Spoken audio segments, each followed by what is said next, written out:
So hey hi hello welcome back. আজকে চলে এসেছি ক্লাস 7-এর একটা নতুন ভিডিও নিয়ে।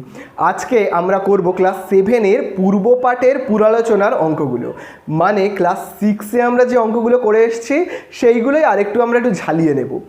তাহলে কত পেজ? পেজ নাম্বার 7 এবং নিজে করি 1.2।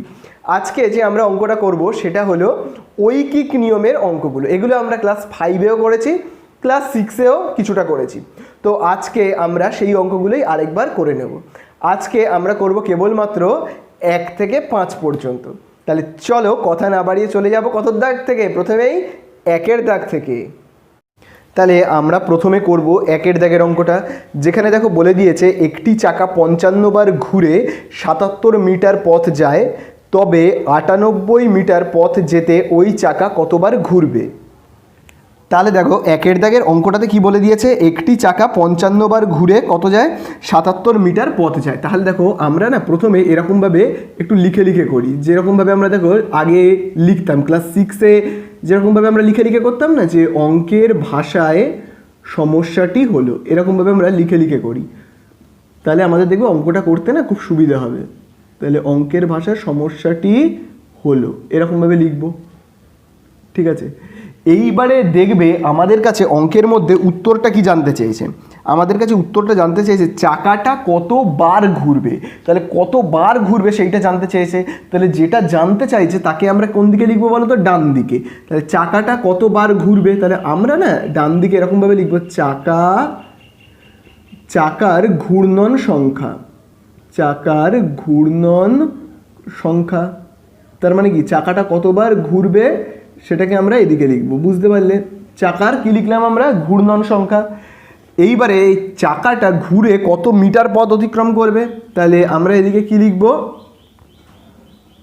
দূরত্ব, যে কতটা পথ অতিক্রম করছে, দূরত্বটা কত। তাহলে দূরত্বকে আমরা এখানে যে এককটায় প্রকাশ করছি সেটা কি? সেটা হলো মিটার, বুঝতে পারলে তো? তাহলে চলো আমরা না অঙ্কের প্রথম লাইনটা পড়ি। অঙ্কের প্রথম লাইনে কি বলে দিয়েছে দেখো? বলে দিয়েছে 55 বার চাকাটা যদি ঘোরে, তাহলে দেখো বলে দিয়েছে চাকাটা যদি কতবার ঘোরে? 55 বার যদি ঘোরে, তাহলে চাকাটা কতটা পথ যাবে? 77 মিটার পথ যাবে, বুঝতে পারলে? এরকমভাবে যদি বলছে চাকাটা, দ্বিতীয় লাইনে দেখো কি বলে দিয়েছে, তবে 98 মিটার যদি যেতে চাওয়া হয়, কেউ যদি 98 মিটার যেতে চায়, তাহলে চাকাটাকে কতবার ঘুরতে হবে। এইবারে আমাদের প্রশ্ন হচ্ছে এই দূরত্ব আর চাকার ঘূর্ণন সংখ্যার মধ্যে সম্পর্ক কী হবে? সরল নাকি ব্যস্ত? দেখো যত বেশিবার চাকাটা ঘুরবে তত বেশি পথ যাবে, তাই না? ভাবো চাকাটা যদি একবার ঘুরে 1 মিটার পথ যায়, তাহলে 10 বার ঘুরলে কি 10 মিটার পথ যাবে। 100 বার যদি চাকাটা ঘোরে তাহলে কি 100 মিটার পথ যাবে। তার মানে কি চাকা যত বেশিবার ঘুরবে তত বেশি পথ যাবে, যত অল্প ঘুরবে তত অল্প পথ যাবে, তাই না? তাহলে এদের মধ্যে সম্পর্কটা কী হবে বলো তো? হবে সরল, বুঝতে পারলে? তাহলে আমরা না একটু এরকমভাবে লিখে করব। আমরা লিখব যে দূরত্ব ও চাকার ঘূর্ণন সংখ্যার মধ্যে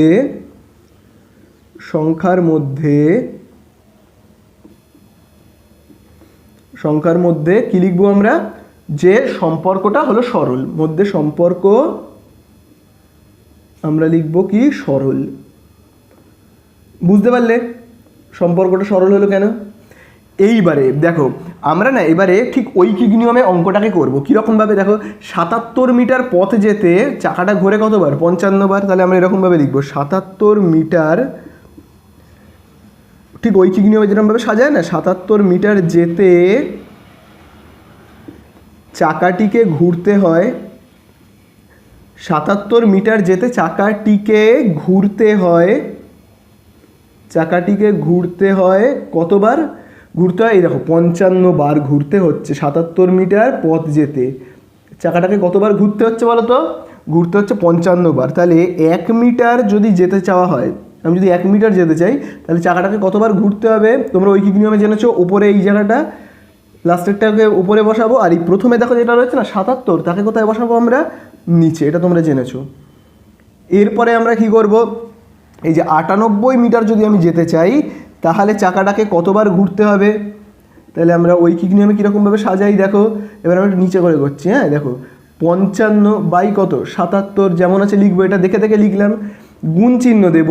এবারে দেখো এখানে কত রয়েছে 98, তাহলে আমরা এখানে কত লিখবো বলো তো, লিখবো 98। তাহলে চলো এবারে না আমরা একটু কাটাকুটিটা করে ফেলি। দেখো 11 দিয়ে কাটলে কত হবে, 55কে 11 কত হবে 5 এ 55, 77কে ভাগ করলে কত হবে 11 7 এ, তাই না? এইবারে আমরা কি করব বলো তো, এবারে আমরা 7 দিয়ে কাটাকুটি করব। 7 দিয়ে 7কে ভাগ করলে কত হবে 1, আবার 7 দিয়ে আমরা যদি 98কে ভাগ করি তাহলে কত হবে বলো তো। দেখো আমি এই জায়গাটায় ভাগটা করছি, দেখো আমরা যদি 98কে ভাগ করি, কত দিয়ে ভাগ করছি আমি 98কে, দেখো 7 দিয়ে, তাহলে দেখো কত হবে 7 একে 7, বিয়োগ করলে দেখো কত হচ্ছে 2, কত হচ্ছে 28, 7 কত 4 এ 28, বুঝতে পারলে? তাহলে দেখো আমাদের এখানে উত্তরটা দেখো আমরা কত পেলাম, 14 পেলাম। তাহলে আমরা না এখানে কত লিখবো বলো তো, 14। তাহলে দেখো এখানে কোন কোন সংখ্যার গায়ে কাটার দাগ পড়েনি, 5 আর 14। তাহলে 5 আর 14কে যদি আমরা গুণ করি, 5 14 কত হবে 70 বার, 70 বার হলো, তাই না? বুঝতে পারলে? তাহলে দেখো আমাকে যদি 98 মিটার পথ যেতে হয় তাহলে কতবার চাকাটাকে ঘোরাতে হবে, চাকাটাকে 70 বার ঘোরাতে হবে, ঠিক আছে? তাহলে উত্তর জানতে চেয়েছে 98 মিটার পথ যেতে ওই চাকা কতবার ঘুরবে, তাই তো? তাহলে দেখো আমি এখানে উত্তরটাকে লিখছি। তাহলে আমরা কি লিখবো, 98 মিটার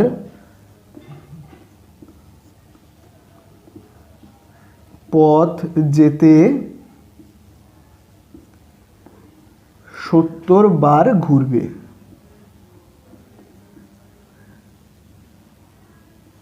তাহলে চাকাটা কতবার ঘুরবে বলো তো, 98 মিটার পথ যদি যেতে চাওয়া হয় তাহলে চাকাটা কতবার ঘুরবে, ঘুরবে 70 বার। তাহলে এটাই হয়ে গেল আমাদের উত্তর। এবারে আমরা করব 2 দাগের অঙ্কটা, যেখানে দেখো বলে দিয়েছে দীপার্ক প্রত্যেক সপ্তাহে একদিন সাঁতার শিখতে যায়, 364 দিনে সে মোট কতদিন সাঁতার শিখতে যায়। তাহলে দেখো 2 দাগের অঙ্কতে আমরা কিভাবে সাজাবো, প্রথমে দেখো আমরা এরকমভাবে লিখব যে মোট দিন সংখ্যা, ঠিক আছে, বা মোট সময়ও তোমরা ধরে নিতে পারো, ঠিক আছে। আর এই দিকে আমরা কি লিখবো বলো তো, লিখবো, আর যেহেতু আমাদের জানতে চেয়েছে যে কতদিন সাঁতার শিখতে যাচ্ছে, তাহলে আমরা এপারে কি লিখবো বলো তো, লিখবো সাঁতারের সংখ্যা, সাঁতারের দিন সংখ্যা বলে আমরা লিখবো, ঠিক আছে। যেহেতু জানতে চেয়েছে যে কতদিন সাঁতার কাটতে যাচ্ছে, তাহলে এই দিকে আমরা কি লিখবো, যে সাঁতারের দিন সংখ্যা। এবার অঙ্কের প্রথম লাইনটায় দেখো বলে দিয়েছে দীপার্ক প্রত্যেক সপ্তাহে একদিন সাঁতার শিখতে যায়। প্রত্যেক সপ্তাহ মানে কি, এক সপ্তাহতে সাঁতার শিখতে যায় একদিন। তাহলে এক সপ্তাহ মানে কতদিন, এক সপ্তাহ মানে হলো কি 7 দিন, তার মানে 7 দিনের মধ্যে সাঁতার শিখতে যায় কদিন, একদিন। এবারে দেখো কি বলে দিয়েছে, বলে দিয়েছে সে 364 দিনের মধ্যে, টোটাল 364 দিনের মধ্যে সে কতদিন সাঁতার শিখতে যাচ্ছে, বুঝতে পারলে? তো দেখো সপ্তাহে 7 দিনে যাচ্ছে একদিন, তাহলে 364 দিনে নিশ্চয়ই আরও বেশি দিন যাবে, তাই না? তাহলে এদের মধ্যে সম্পর্ক কী হবে, সরল হবে। তো আমরা এরকমভাবে লিখছি যে মোট সময় বা মোট দিন সংখ্যা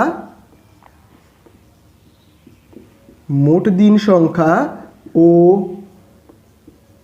সাঁতারের দিন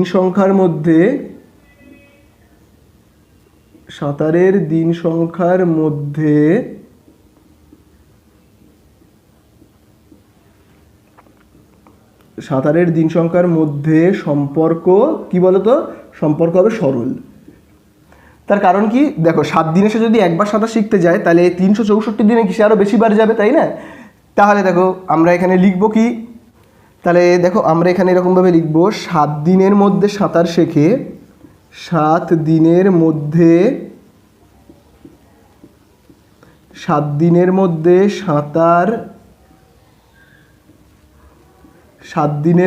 সাঁতার শেখে কতদিন, 7 দিনের মধ্যে সাঁতার শিখছে একদিন, তাই তো? 7 দিনের মধ্যে সাঁতার শিখছে একদিন, 7 দিনের মধ্যে সাঁতার শিখছে একদিন। তাহলে ঐকিক নিয়মে যদি আমরা করি, একদিনের মধ্যে সাঁতার শিখবে কতদিন, একদিনের মধ্যে সাঁতার শিখবে 1/7 দিন, তাই না? এরকম শিখবে।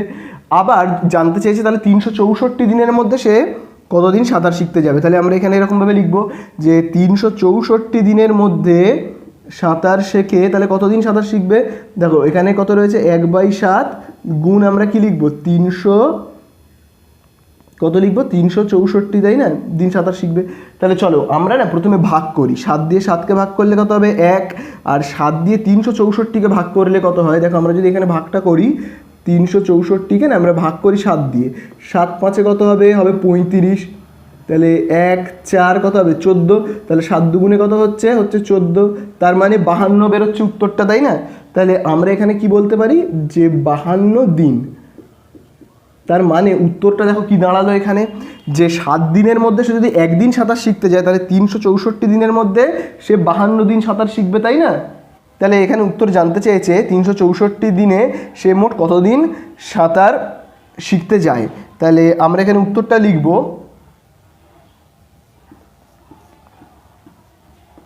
364 দিনে,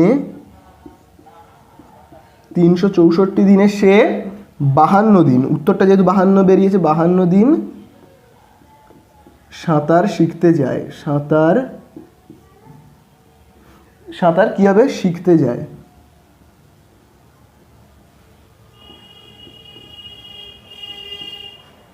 তাহলে এই হয়ে গেল কি আমাদের উত্তর। তাহলে দেখো এবারে আমরা করব 3 দাগের অঙ্কটা, যেখানে দেখো বলে দিয়েছে কবিতার 120টি কাগজের প্রয়োজন, প্রত্যেক দিস্তায় 24টি কাগজ আছে, কবিতা কত দিস্তা কাগজ কিনবে। তাহলে 3 দাগে চলে আসবো। 3 দাগে যে জানতে চেয়েছে যে কবিতা কত দিস্তা কাগজ কিনবে, তাহলে কত দিস্তা জানতে চেয়েছে, তাহলে যেটা জানতে চেয়েছে তাকে আমরা কি ডান দিকে লিখব। তাহলে আমরা ডান দিকে কি লিখব, লিখব দিস্তার সংখ্যা, ঠিক আছে, কি লিখবো আমরা, দিস্তার সংখ্যা। আর বাম দিকে আমরা কি লিখবো বলো তো, বাম দিকে আমরা লিখবো কাগজের সংখ্যা, কাগজের সংখ্যা। তাহলে তোমরা একটা জিনিস বুঝতে পারলে তো, যে যেটা উত্তর জানতে চাইবে তাকে লিখবো ডান দিকে, আর যেটা সম্পর্কে বলে দেবে সেটাকে আমরা লিখবো বাম দিকে। তাহলে দেখো প্রথমেই দেখো বলে দিয়েছে দ্বিতীয় লাইনে, প্রত্যেক দিস্তায় 24টি কাগজ আছে। কি বলে দিয়েছে, প্রত্যেক দিস্তায় মানে এক দিস্তায়, এক দিস্তায় কতগুলো কাগজ আছে বলে দিয়েছে, 24টি কাগজ আছে। এবার প্রথম লাইনে দেখো কি বলে দিয়েছে, যে কবিতার কতগুলো কাগজের প্রয়োজন, 120টি। তার মানে 120টা কতগুলো দিস্তায় থাকবে আমাদেরকে কি বের করতে হবে। তার মানে দেখো কাগজের সংখ্যা যত বাড়বে কি দিস্তা তত বেড়ে যাবে, কাগজের সংখ্যা যত কমবে কি দিস্তার সংখ্যাও কমে যাবে, তাই না। তাহলে আমরা এরকমভাবে লিখবো, যে সম্পর্কটা তো সরল। তাহলে আমরা কি লিখবো, দেখো কাগজের সংখ্যা, কাগজের সংখ্যা ও দিস্তার সংখ্যার মধ্যে, দিস্তার সংখ্যার মধ্যে, দিস্তার সংখ্যার মধ্যে কি লিখবো আমরা, সম্পর্কটা সরল, সম্পর্ক কি লিখবো আমরা, সরল, তাই না। তাহলে যত কাগজ বাড়বে তত কি দিস্তাটাও বেড়ে যাবে। তাহলে আমরা দেখো সাজিয়ে লিখবো কেমনভাবে, তাহলে আমরা এরকমভাবে লিখবো, দেখো 24টি কাগজ থাকে, 24খানা কাগজ থাকে কত দিস্তায়, এই দেখো 24টা কাগজ থাকে এক দিস্তায়, থাকে এক দিস্তায়, 24খানা কাগজ থাকে এক দিস্তায়। তাহলে ঐকিক নিয়মে যেমনভাবে করে, একটি কাগজ থাকে কত দিস্তায়, এই দেখো একটি কাগজ থাকে, ওপরে কত রয়েছে 1, আর এখানে দেখো প্রথমে কত ছিল 24, তাহলে 1/24 দিস্তায়, তাই না। এবারে দেখো বলে দিয়েছে 120টা কাগজ থাকে কত দিস্তায়, তাহলে 120টা কাগজ থাকবে কত দিস্তায়, দেখো 1/24 যেমন আছে আমরা গুণ চিহ্ন দেবো, দিয়ে দেখো প্রথমে কত রয়েছে 120, তাহলে আমরা এখানে কত লিখবো 120 দিস্তায়। তাহলে এবার দেখো আমরা যদি কাটাকুটি করি, তাহলে দেখো 12 দিয়ে 24-এ কাটলে কত হবে, 12 দুগুণে 24, 12 1-কে 12, শূন্যটাকে কেটে দিলে বসে যাবে, তাহলে এখানে কত হচ্ছে 10, আর এখানে 2, 2 দিয়ে 2কে ভাগ করলে 1, 2 দিয়ে 10কে ভাগ করলে কত হবে 5, তাহলে আমরা এখানে কত পাচ্ছি বলো তো, 5 উত্তরটা পাচ্ছি, তার মানে 5 দিস্তায় হলো। তাহলে আমাদের কাছে যেটা জানতে চেয়েছে সেটা হলো 120টা কাগজের জন্য কত দিস্তা লাগবে, কতগুলো দিস্তা লাগবে, তো 120টা কাগজের জন্য 5 দিস্তা লাগবে। তাহলে আমাদের কাছে কি জানতে চেয়েছে, যে কবিতা কত দিস্তা কাগজ কিনবে। তাহলে আমরা এখানে দেখো উত্তরটাকে কি লিখবো, দেখো আমরা উত্তরটাকে লিখবো কবিতা 5 দিস্তা কী লিখবো আমরা?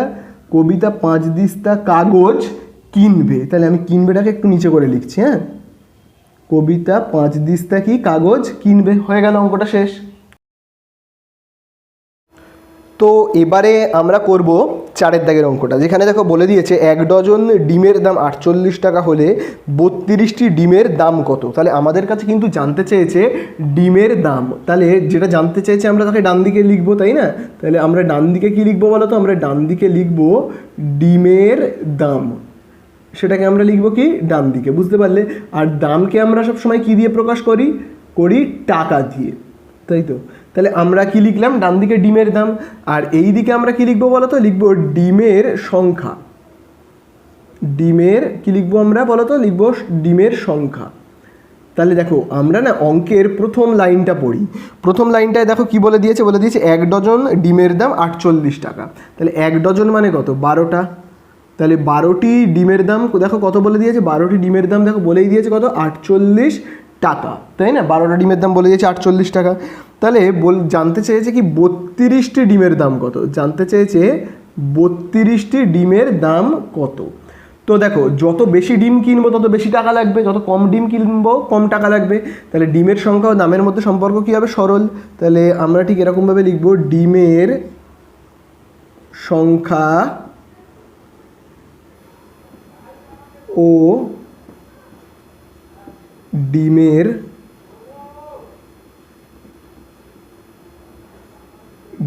দামের মধ্যে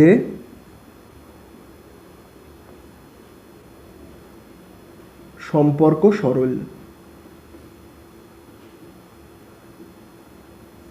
তাহলে বুঝতে পারলে ডিমের কি সংখ্যা ও ডিমের দামের মধ্যে সম্পর্ক সরল। তাহলে আমরা এটা এবার কি সাজাবো? দেখো 12টি ডিমের দাম কত লিখবো? 12টি ডিমের দাম। তাহলে আমরা লিখবো কি 12টি ডিমের দাম কত টাকা? এই দেখো 12টি ডিমের দাম হলো 48 টাকা। তাহলে আমরা কি লিখবো? 48 টাকা 12টা ডিমের দাম। তারপরে আমরা কি লিখবো? ঐকিক নিয়মে লিখলে কেমন লিখতে হয়? একটি ডিমের দাম। তাহলে দেখো একটি ডিমের দাম আমরা কি লিখবো বলো তো? লিখবো 48, আর এখানে দেখো কত রয়েছে? 12। তাহলে এটাকে আমরা নিচে লিখবো, তাই না? এই হলো কি একটা ডিমের দাম। এবারে আমাদের কাছে জানতে চাইছে 32টা ডিমের দাম কত। তাহলে আমরা এরকমভাবে লিখবো 32টি ডিমের দাম। তাহলে 32টা ডিমের দাম কত হবে? এই ভগ্নাংশটাকে আগে আমরা লিখি যে 48/12 গুণ চিহ্ন দিয়ে আমরা কি লিখবো? এই দেখো লিখবো আমরা 32। বুঝতে পারলে, তাই না? এইবার দেখো আমরা যদি কাটাকুটি করি তাহলে 12 একে 12, 4 12 কত হয় বলো তো? 48। তাহলে 4 গুণ কত রয়েছে? 32। তাহলে 4 আর 32কে গুণ করলে কত হবে? 4 দুগুণে 8, 4 3 কত হবে? হবে 12। পাশে আমরা কি লিখবো বলো তো? পাশে আমরা লিখবো টাকা, তাই না? এইবারে দেখো আমাদের কাছে যেটা উত্তর জানতে চেয়েছে, কি জানতে চেয়েছে? যে 32টি ডিমের দাম কত। তাহলে আমরা দেখো উত্তরে লিখবো 32টি ডিমের দাম। 32টি ডিমের দাম। তাহলে 32খানা ডিমের দাম কত হবে বলো তো? এই দেখো 32টা ডিমের দাম হলো 128, কী হবে? 128 টাকা। তাহলে এই হয়ে গেল কি আমাদের অঙ্কটা শেষ। তো এবারে আমরা করব 5 দাগের অঙ্কটা। 5 দাগের অঙ্কে দেখো কি বলে দিয়েছে? বলে দিয়েছে প্রতিদিন 5 ঘন্টা কাজ করলে 30 দিনে একটি কাজ শেষ করা যায়। প্রতিদিন 6 ঘন্টা কাজ করলে কত দিনে সেই কাজ শেষ করা যাবে হিসাব করি। তাহলে অ্যান্সারটা আমাদের কাছে কিন্তু জানতে চেয়েছে যে কত দিনে কাজটা শেষ করা যাবে। তাহলে কত দিনে কাজটা শেষ করা যাবে জানতে চেয়েছে। তাহলে আমরা ডান দিকে কি লিখব? কাজ শেষ করার সময়। কাজ শেষ করার সময়টা আমাদের কাছে কিন্তু জানতে চেয়েছে। যে সময়টাকে আমরা কি এককে প্রকাশ করছি বলো তো? দিন। এই এককটাই আমরা প্রকাশ করছি কাজ শেষ করার কি সময়। আর যেটা বলে দিয়েছে সেটা হলো কি বলে দিয়েছে আমাদের? প্রতিদিন কত ঘন্টা করে কাজ করছে। তাহলে আমরা এখানে কি লিখব? প্রতিদিন কাজের সময়, তাই না? তাহলে আমরা কি লিখব? প্রতিদিন কাজের সময়। প্রতিদিন কতক্ষণ করে কাজ করছে। তাহলে এই সময়টাকে, তাহলে দেখো প্রতিদিন কাজ করবার সময়টাকে আমরা কোন একক দিয়ে প্রকাশ করছি? ঘন্টা। তাহলে ঘন্টা এটা প্রকাশ করা হচ্ছে। তাহলে দেখো বলে দিয়েছে কি? বলে দিয়েছে প্রতিদিন যদি 5 ঘন্টা করে কাজ করা যায়। দেখো প্রতিদিন 5 ঘন্টা করে কাজ করলে কাজটা কত দিনে শেষ হবে বলে দিয়েছে? বলে দিয়েছে 30 দিনে। এবারে দেখো বলে দিয়েছে দ্বিতীয় লাইনে প্রতিদিন যদি 6 ঘন্টা করে কাজ করা হয় তাহলে কাজটা কত দিনে শেষ হবে, তাই তো? এটা জানতে চেয়েছে। এইবারে এই জায়গাটা না তোমরা খুব ভালো করে বুঝবে। দেখো, প্রতিদিন যদি 5 ঘন্টা করে কাজ করে তাহলে কাজটা কত দিনে শেষ হচ্ছে? 30 দিনে। এবারে ভাবো কেউ যদি 5 ঘন্টার জায়গাতে ভাবো একদিনে ভাবো 16 ঘন্টা করে কাজ করছে, 5 ঘন্টা জায়গায় 16 ঘন্টা, তাহলে কি কাজটা আরও তাড়াতাড়ি হয়ে যাবে, তাড়াতাড়ি শেষ হয়ে যাবে, তাই কি না? আবার দেখো, যদি কেউ ভাবো 5 ঘন্টা যদি কাজ করে 30 দিনে শেষ করে, এবার কেউ ভাবো 5 ঘন্টা কাজ করছে না, প্রত্যেক দিন 1 ঘন্টা করে কাজ করছে, তাহলে কি কাজটা আরও বেশি দিন ধরে চলবে। তার মানে কি একদিনে যত কম সময় কাজ করবে তত কাজটা বেশি দিন ধরে চলবে। আবার যত তাড়াতাড়ি কাজ করবে, মানে ভাবো 5 ঘন্টার জায়গায় 10 ঘন্টা 12 ঘন্টা করে কাজ করবে, তত কি কাজ শেষ করার সময়টাও কমে আসবে। তাহলে দেখো, প্রতিদিন কাজের সময়টা যত বাড়িয়ে দেওয়া হবে, বেশি ঘন্টা করে কাজ করবে, 15 ঘন্টা 20 ঘন্টা করে কাজ করবে, কাজ শেষ করবার সময়টা কমে আসবে, খুব তাড়াতাড়ি কাজটা শেষ হয়ে যাবে। আবার দেখো, প্রতিদিন কাজের সময়টাকে যত কমিয়ে দেওয়া হবে, মানে ভাবো কেউ যদি 1 ঘন্টা কাজ করছে প্রতিদিন বা 2 ঘন্টা, তাহলে কিন্তু কাজ শেষ করবার সময়টা কি বেড়ে যাবে। তার মানে এটার সঙ্গে এটার সম্পর্ক কি? ব্যস্ত সম্পর্ক, তাই না? তাহলে এটাকে আমরা দেখো লিখবো প্রতিদিন, আমরা লিখবো কি প্রতিদিন কাজের সময়, প্রতিদিন কাজের সময় এবং প্রতিদিন কাজের সময় এবং কাজ শেষ করার সময়ের মধ্যে, কাজ শেষ করার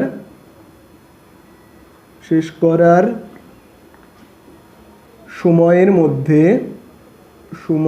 মধ্যে সম্পর্কটা কী হবে বলো তো? তাহলে ব্যস্ত, তাই না? সম্পর্ক কী হবে? ব্যস্ত। তাহলে আমরা এভাবে লিখব, 5 ঘন্টা কাজ করলে, 5 ঘন্টা কাজ করলে কাজটি শেষ হয় 30 দিনে, কাজটি শেষ হয়, তাহলে দেখো কাজটা শেষ হয় কত দিনে? 30 দিনে। প্রত্যেক দিন যদি 5 ঘন্টা করে কাজ করা হয়, প্রত্যেক দিন 5 ঘন্টা করে কাজ করলে 30 দিনে শেষ হয়ে যায়। এবার 1 ঘন্টা করে যদি কাজ করা হয়, 1 ঘন্টা করে যদি কাজটাকে করা হয়, তাহলে কাজটা শেষ হবে কত দিনে? দেখো, 1 ঘন্টা করে যদি কাজ করা হয় তাহলে 5 ঘন্টা করলে 30 দিনে শেষ হয়ে যায়। যদি 1 ঘন্টা করা হয় তাহলে কি আরও বেশি দিন ধরে কাজটা চলবে, তাহলে বেশি হয়ে যাবে, মানে আমরা কি করব বলো তো? গুণ করব, মানে 30-এর সঙ্গে কি করব আমরা? এই 5কে গুণ করব। যদি প্রত্যেক দিন অল্প অল্প করে কাজ করে, 1 ঘন্টা করে কাজ করে, তাহলে কি আরও বেশি দিন ধরে কাজটা করতে হবে। এবারে বলছি যদি 6 ঘন্টায় কাজটা করা হয় প্রত্যেক দিন, এবার যদি 6 ঘন্টা করে কাজ করা হয়, তাহলে কি আরও তাড়াতাড়ি কাজটা শেষ হয়ে যাবে, তাই না? কম সময় লাগবে। যদি 6 ঘন্টা করে করা হয়, 1 ঘন্টার জায়গায় যদি 6 ঘন্টা করে করা হয়, তাহলে কি অনেক কম সময় লাগবে। তাহলে কম মানে আমরা কি করব? ভাগ। বুঝতে পারলে? তাহলে আমরা 6টাকে কোথায় লিখবো? নিচে লিখবো। বুঝতে পারলে তো? চলো এবার আমরা একটু কাটাকুটি করে ফেলি। 6 × 6 কত হবে? 6 × 5 = 30। তাহলে এখানে কত পড়ে যাচ্ছে দেখো? 5 × 5, তার মানে কত হবে? 5 × 5 মানে হলো 25 দিন। তার মানেটা এখানে কী দাঁড়ালো? তার মানেটা হলো এটাই, যদি 6 ঘন্টা করে কাজ করা হয়, কাজটা কিন্তু 25 দিনে শেষ হয়ে যাবে। তাহলে আমাদের উত্তর কি জানতে চেয়েছে 6 ঘন্টা কাজ করলে কত দিনে সেই কাজ শেষ হবে। তাহলে আমরা উত্তর লিখব 6 ঘন্টা কাজ করলে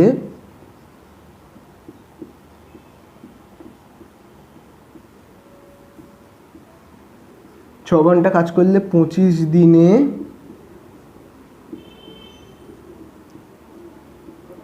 কাজটি শেষ হবে।